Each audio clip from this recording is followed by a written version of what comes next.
Buenas tardes a todos. Mi charla se llama La computadora escucha. Y entonces quiero empezar reflexionando un poco de qué quiere decir escuchar. En principio, todos tendremos la idea de que escuchar implica recibir el sonido, ¿no? Ahora bien, escuchar es un proceso muchísimo más complejo que el de solo simplemente percibir que hay o no determinado sonido. Escuchar implica recibir ese sonido, hacer un procesamiento que se hace a nivel del cerebro de ese sonido y determinar y extraer cierta información que está contenida dentro de ese sonido. Entonces todo ese proceso de recibir el sonido, procesarlo, extraer información y a partir de esa información tomar determinadas decisiones, eso es lo que vamos a hablar, a llamar escuchar, ¿sí? Entonces, les voy a hablar un poco de tecnologías que se están viniendo para los próximos años. Todos esperamos que a futuro, o hace mucho tiempo, la humanidad tiene el sueño de que a futuro podamos interactuar mucho más naturalmente con todo lo que son computadoras. Computadoras o en principio dispositivos electrónicos que tenemos todos en nuestro hogar. Y como los humanos nos comunicamos principalmente por medio de la voz, sería natural pensar que podemos estar interesados en lograr una comunicación muy fluida con la computadora o con los dispositivos que tenemos en nuestro hogar por medio de la voz. Eso es lo que se llama reconocimiento del habla y en particular da lugar a lo que se llama sistemas de diálogo. Entonces pensemos una serie de preguntas. ¿Podemos lograr que la computadora pueda traducir lo que nosotros dijimos a una secuencia de palabras? ¿Podemos lograr que la computadora transforme esa secuencia de palabras y la interprete dándole sentido a una idea? ¿Podemos lograr que esa idea se transforme en una orden de control para un aparato, para un sistema, para un televisor? ¿Podemos lograr que esa orden maneje a distancia algún sistema? ¿Podemos interrogar a la computadora para que nos devuelva información? Más aún, ¿podemos transmitirle a la computadora en qué estado de ánimo estamos cuando le damos un comando, le damos una orden? Más aún todavía, si logramos estas cosas, ¿podemos aplicar eso a otras formas de sonido que no sean la voz? Por ejemplo, ¿podemos a partir del sonido determinar qué comió una vaca? ¿O podemos, por ejemplo, usar el sonido para detectar si hay una falla en una máquina? ¿O para detectar una enfermedad? Bueno, de todas estas cosas yo les voy a tratar de hablar. Y en particular respondiendo a una pregunta final. Supongamos que la respuesta a todas estas preguntas fuera sí. Teóricamente es posible. Bueno, la pregunta final es, ¿qué tan lejos estamos de eso? ¿Sí? Entonces, para motivar esto, vamos... Jarvis, you there? At your service, sir. Engage heads-up display. Check. 4-door preferences from home interface. Will do, sir.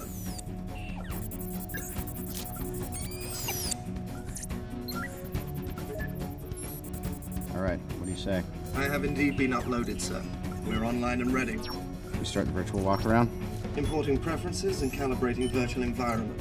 Do a check on control surfaces. As you wish. Bueno, lo que acaban de ver es un ejemplo clásico del cine de ciencia ficción de lo que se trataría un sistema de control y de diálogo con una computadora. El protagonista está conversando con una computadora, le da instrucciones, le pide información, le da órdenes y la computadora las va realizando, ¿sí? Eso es lo que querríamos lograr hacer. Ahora bien, ¿qué se puede hacer respecto de eso? Hoy en día, el problema particular del que estamos hablando, que es el reconocimiento del habla, que es la parte inicial de todo este proceso, está relativamente resuelto. Todos ustedes tendrán o habrán visto algún teléfono celular que uno le dicta el nombre y lo llama. Eso es una aplicación de reconocimiento del habla. Entonces, en principio, la tecnología para hacer reconocimiento del habla hoy existe. ¿Cuál es el problema? Que necesitamos tener algo así. Un micrófono que esté cerca de la boca o hablarle cerca al teléfono, ¿sí? ¿Por qué? Porque el principal problema que tenemos es el ruido ambiente. Y cuanto más lejos yo ponga el micrófono de la persona que habla, la energía que tiene la voz se va perdiendo en el viaje que hace, ¿sí? Y cuando llega al micrófono, se le metió ruido de otra fuente, un camión que pasó, un teléfono que está, otra persona que está hablando por allí. Entonces, el principal problema que tenemos hoy en día es cómo controlar el ruido de manera que no afecte el reconocimiento de la máquina. Actualmente tenemos reconocedores del habla que pueden llegar a tasas de reconocimiento de 98% de palabras reconocidas, y cuando la enfrentamos a una situación real donde hay ruido ambiente, otra persona hablando, etc., caen a 20%. ¿Sí? 20%. Bien, el desafío que nos planteamos fue cómo hacemos para mejorar esto. Y tratamos de pensarlo desde un punto de vista que está muy de moda y que es lo que estamos haciendo todo el tiempo, que es lo que llaman algoritmos bioinspirados. Tratemos de resolver esto como lo resuelve la naturaleza, como lo resolvemos nosotros, que somos la mejor máquina que tenemos disponible. Las personas tenemos dos oídos, que nos permiten recibir mucha más información de la que tenemos normalmente. Por ejemplo, eso es lo que nos permite reconocer desde qué dirección viene un sonido o a qué distancia está, por ejemplo. Entonces, naturalmente se nos ocurre la idea de, en vez de grabar con un micrófono, grabar con dos micrófonos y ver si logramos hacer un procesamiento que nos permita mejorar la calidad del audio que obtenemos. Bueno, precisamente hicimos eso. Y usando técnicas basadas en inteligencia computacional, en aprendizaje de máquina y en estadística, logramos un algoritmo que tiene muy buenos resultados y nos permitió llevar el porcentaje de reconocimiento del 20% que obteníamos hasta un 80%. Vamos a ver un ejemplo. Lo que hicimos fue poner dos fuentes sonoras que las reproducimos con dos parlantes y grabar con dos micrófonos. Primero vamos a escuchar lo que serían las fuentes sonoras antes de hacer la mezcla, ¿no? Antes de reproducirlas.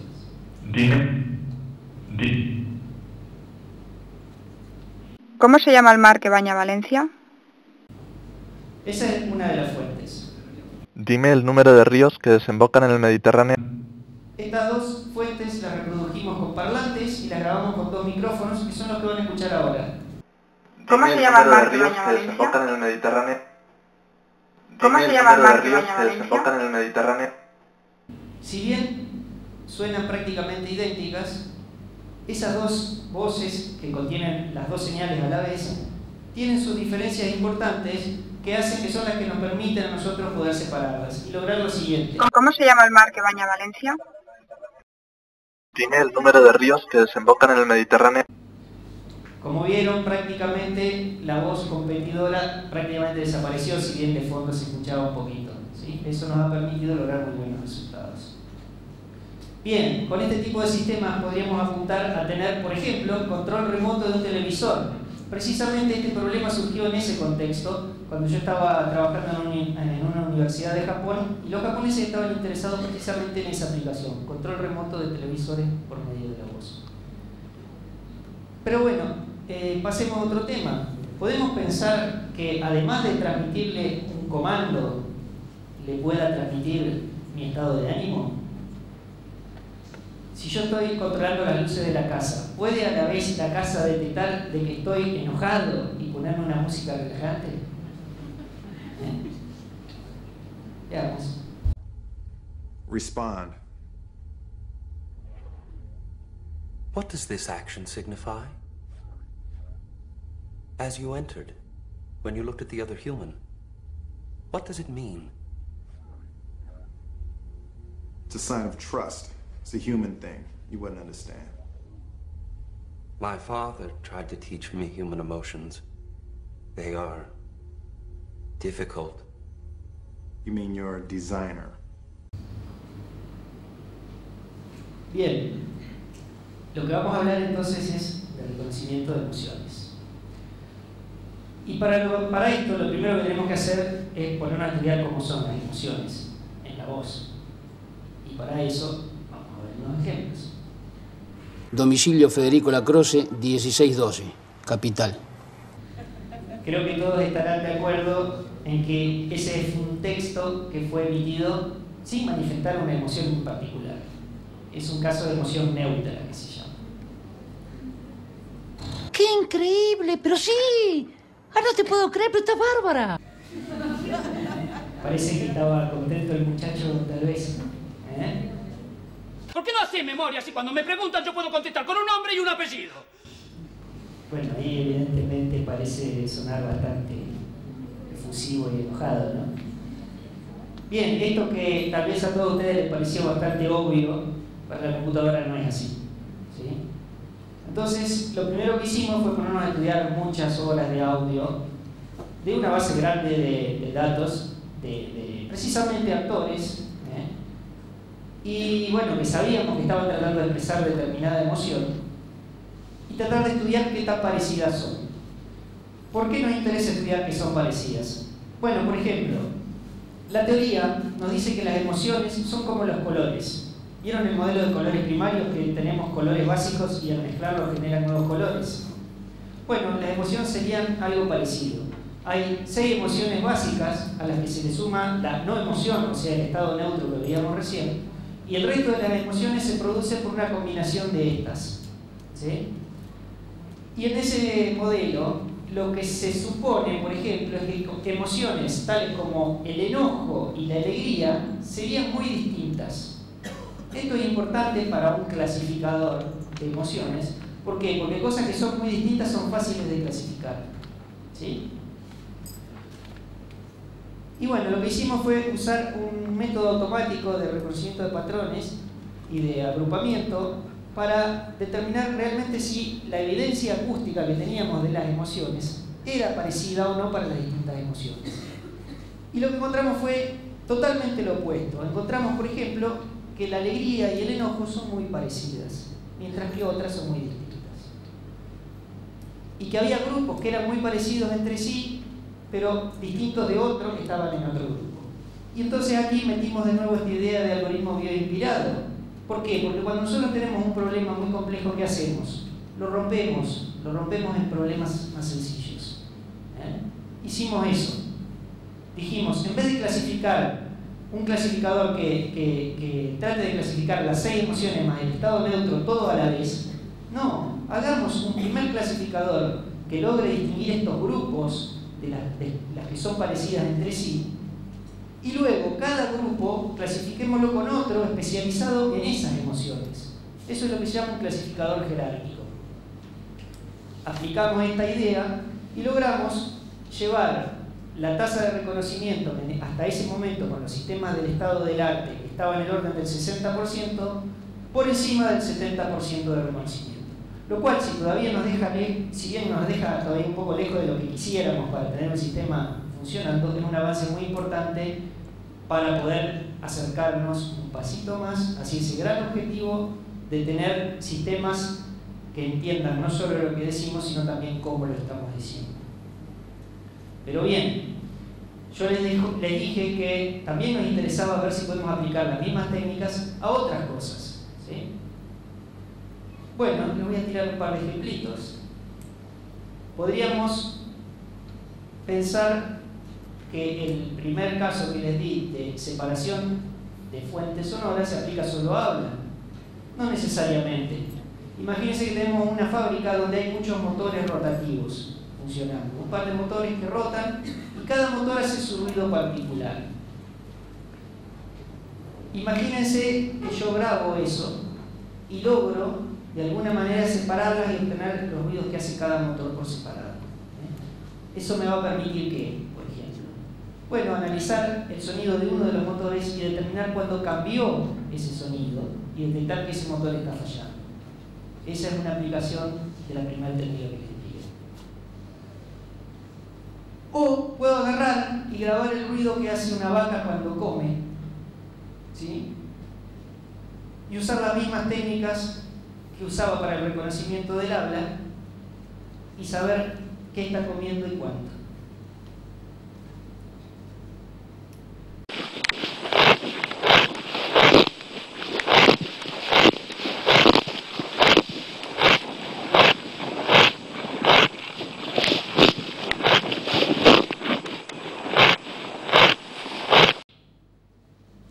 Bueno, si prestaron atención habrán visto que la vaca tenía algo pegado en la cabeza, ¿no? Eso era un micrófono. se estaba grabando lo que hacía la vaca, el ruido que hacía. Y habrán distinguido que mientras comía había distintos tipos de ruido. Cuando arrancaba hacía un ruido en particular y después mastica y hace...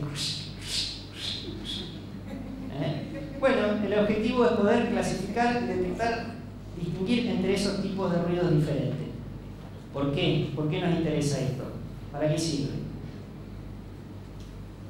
Porque si yo cuento cuántas veces arrancó pasto y tengo un modelo, o la gente de INTA que trabaja con nosotros puede cuantificar más o menos cuánto arranca una vaca en cada bocado, entonces yo cuento cuántas veces arrancó y de qué tipo de pasto arrancó, puedo saber qué cantidad de pasto comió.